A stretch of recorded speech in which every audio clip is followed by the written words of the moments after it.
पुरीस्थित संस्कृति भवन परिसर में जातीय वर्षा नृत्य और संगीत महोत्सव और मेघमल्लार सम्मान 2026 पुरी डांस एकेडमी पक्षर महासमारोह में आयोजित हो मुख्य अतिथि रूपे पुरी समाजसेवी तथा लता चैरिटेबल ट्रस्ट प्रतिष्ठाता श्रीमती लता दास, समाजसेवी श्रीमती सुप्रीति रथ एवं श्रीमती स्वाधीन दास, श्रीजुक्त देवदास षडंगी मंचासीन थे। सांस्कृतिक कार्यक्रम में पुरी डांस एकाडेमी वरिष्ठ कलाकार मान द्वारा शिव वंदना, खचम्पू, पल्लवी और संबलपुरी आदि अनेक नृत्य परिवेषण कर दर्शक मानक मंत्रमुग्ध करथिले। अतिथि कलाकार कटक श्री श्री विश्वविद्यालय प्राध्यापिका डॉक्टर रश्मिरेखा दास तांकर शिष्य मानक द्वारा ओडिसी नृत्य परिवेशित होइथिला। कार्यक्रम को अनुष्ठान संपादक श्री नारायण पांडे परिचालना करथिले। एथिरे अनुष्ठान समस्त सदस्य और छात्र छात्री माने सहयोग करथिले। नवमतम जातीय वर्षा डांस म्यूजिक फेस्टिवल आज उपस्थापन होती बहुत कलाकार माने आज नृत्य परिवेषण कर ओडिशार कोण अनुकोण बहुत कलाकार आसते। आज कम से कम 100 जन कलाकार 10टा आज 10टा रू 10:30 आरंभ है कार्यक्रम अद्यावधि 10टा बाजिलानी सर कार्यक्रम।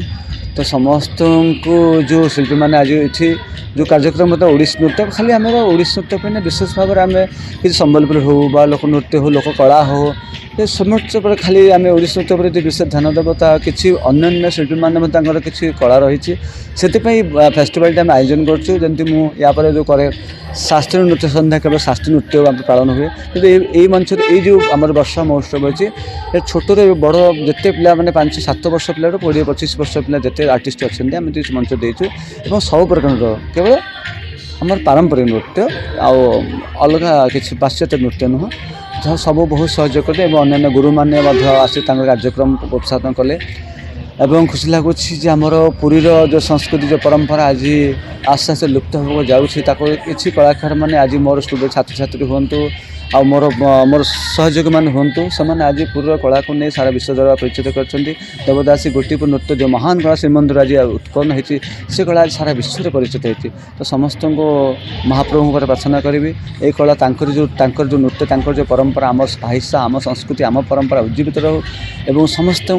समस्त मन भर से परंपरा उज्जीवित रो एवं गीत गोविंद हो से कविंर गीत गोविंद हो कि बनमाली कथा हो कि गोपाल कृष्ण कथा हो से कथा आज उज्जीवित रहू यह प्रार्थना कर। जय जगन्नाथ। और आपण मान सहयोग माध्यम ये जो छोट छोट शिल्पी मानक आम मंच दूचु कि विशेष भाव सोलो नृत्य जो एकुटिया नृत्य से आस्ते आस्ते बंद होगा एकुटिया निजे केते सुंदर परिवेशन करेंगे दक्ष जना पड़ो से केते प्रैक्टिस बा साधना करुँच ये कार्यक्रम करुँ आशा करे आगो को आपण मान सहयोग रही।